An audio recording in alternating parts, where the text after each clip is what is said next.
요한 1서 제1장.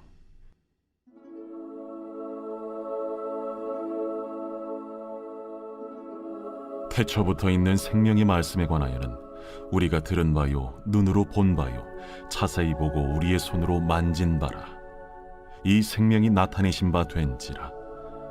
이 영원한 생명을 우리가 보았고 증언하여 너희에게 전하노니 이는 아버지와 함께 계시다가 우리에게 나타내신 바 된 이시니라.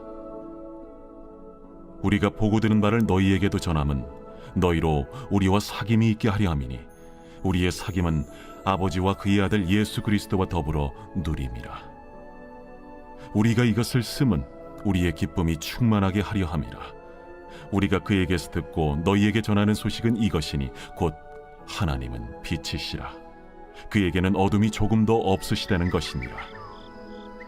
만일 우리가 하나님과 사귐이 있다고 어둠에 행하면 거짓말을 하고 진리를 행하지 아니함이거니와 그가 빛 가운데 계신 것 같이 우리도 빛 가운데 행하면 우리가 서로 사귐이 있고 그 아들 예수의 피가 우리를 모든 죄에서 깨끗하게 하실 것이요, 만일 우리가 죄가 없다고 말하면 스스로 속이고 또 진리가 우리 속에 있지 아니할 것이요, 만일 우리가 우리 죄를 자백하면 그는 미쁘시고 의로우사 우리 죄를 사하시며 우리를 모든 불의에서 깨끗하게 하실 것이요, 만일 우리가 범죄하지 아니하였다면 하나님을 거짓말하는 이로 만드는 것이니 또한 그의 말씀이 우리 속에 있지 아니하니라.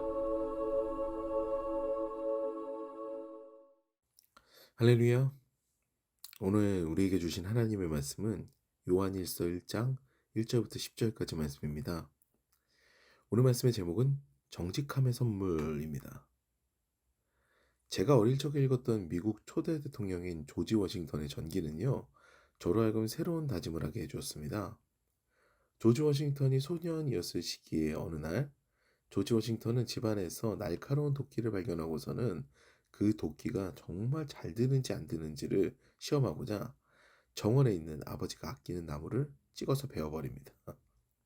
아끼는 나무가 베어져 있는 것을 본 워싱턴의 아버지는요, 누가 자신이 아끼는 나무를 베어버렸냐고 호통을 치게 되죠. 이때 워싱턴은 자신의 행동이 잘못됨을 알았지만 책임감을 가지고 솔직하게 고백합니다. 자신이 도끼를 시험하고자 나무를 벤 사실을 말씀드린 거죠. 이 이야기를 들은 조지 워싱턴의 아버지는요, 굉장히 인격적인 분이셨어요. 솔직하게 이야기한 워싱턴을 용서하고 오히려 워싱턴의 정직을 칭찬하는 그런 이야기가 전해져 왔습니다. 이같이 누구나 사람은 실수를 할 수 있지만요, 그 실수 후의 반응은 상당한 차이를 보입니다.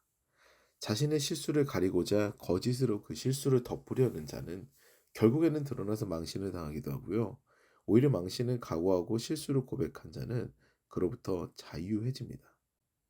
겸허하게 나를 있는 그대로 인정하면서 그 나의 행위에 대해서 회개가 있는 자들에게는 보상이 있다라는 것이죠. 오늘부터 우리는 사도 요한이 기록한 요한일서를 보고자 합니다. 요한일서는요, 공동서신에 속하고요, 공동서신은 바울서신과 계시록을 제외한 서신 7개를 뜻하는 언어입니다.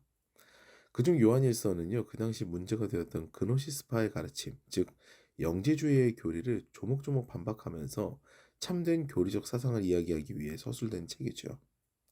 영지주의는요, 쉽게 이야기해서 영과 육을 분리하여 다루는 사상입니다. 우리의 육은 타락했으므로 구원받을 수가 없고, 그러니까 죄를 짓는 거 신경 쓰지 말아라라는 겁니다. 원래 영은 육과 교통할 수가 없고 영이 구원을 받으면 전인적 구원이 임한다는 그런 말도 안 되는 교리죠, 사실은. 이 영지주의적 가르침이 무서운 것이요, 우리의 육은 타락했기 때문에 우리가 몸에 죄를 짓는 것이 아무 문제가 없다고 가르치는 거예요. 세상을 무질서로 돌리는 그런 운동을 하는 듯하게 보이죠. 이 사상은요, 가현설로 이어집니다.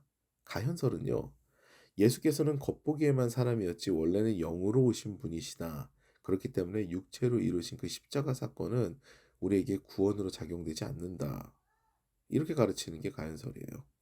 예수 그리스도의 인성을 부정하는 이 영지주의가요, 언뜻 보면 굉장히 이성적으로 보이고 합리적으로 보이지만요, 비성경적이고요. 배격해야 되는 이단교리입니다. 이 가르침은요, 발전해서요, 앞서 말씀드린 대로 바로 우리 자체도 육과 영으로 구분하여서 구원을 가르칩니다. 이른바 육은 어차피 구원받지 못하고 타락한 존재고 영만 구원을 받으면 된다는 논리를 가르치는 거죠. 이 시각으로요, 우리의 구원을 바라보는 것은요, 상당히 매력적이긴 해요. 굉장히 우리에게 쾌감을 주는 그런 개념이죠. 어떤 죄를 지어도 상관없고요. 내 마음으로 하나님께 정직하게 교제하면 된다. 요런 개념 때문에 죄악을 무분별 없이 받아들이는 것이 바로 이 영지주의 사상에 물든 이단들입니다. 죄책감 없이 죄를 저지를 수 있게 합리화하는 개념을 갖는 거죠. 이것을 비판하기 위해서 사도 요한은 오늘 두 가지 이야기를 제시합니다. 하나는 하나님과 정신적으로 교감하면서 어둠의 일을 즐기는, 즉 마음은 경건을 추구하고 행동은 죄를 짓는 것은 빛 대신 주님의 뜻이 아니다. 주님은 그렇게 기만하는 분이 아니다라는 것을 이야기하는 거죠.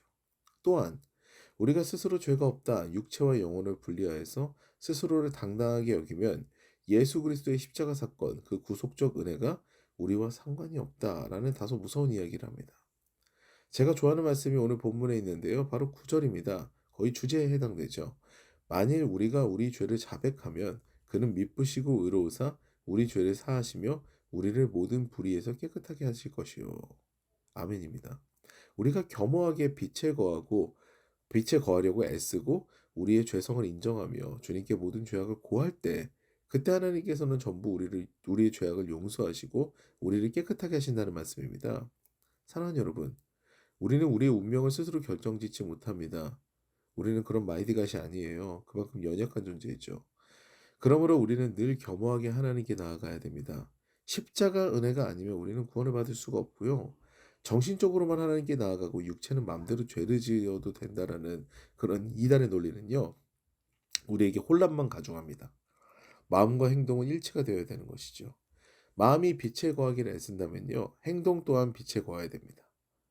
늘 겸허하게 하나님 앞에 서서 죄악을 멀리하고요, 하나님 뜻대로 살기를 애쓰는 저 여러분 되시기를, 그 은혜를 경험하는 그 정직함의 선물을 누리는 우리가 되시기를 주님의 이름으로 축원합니다.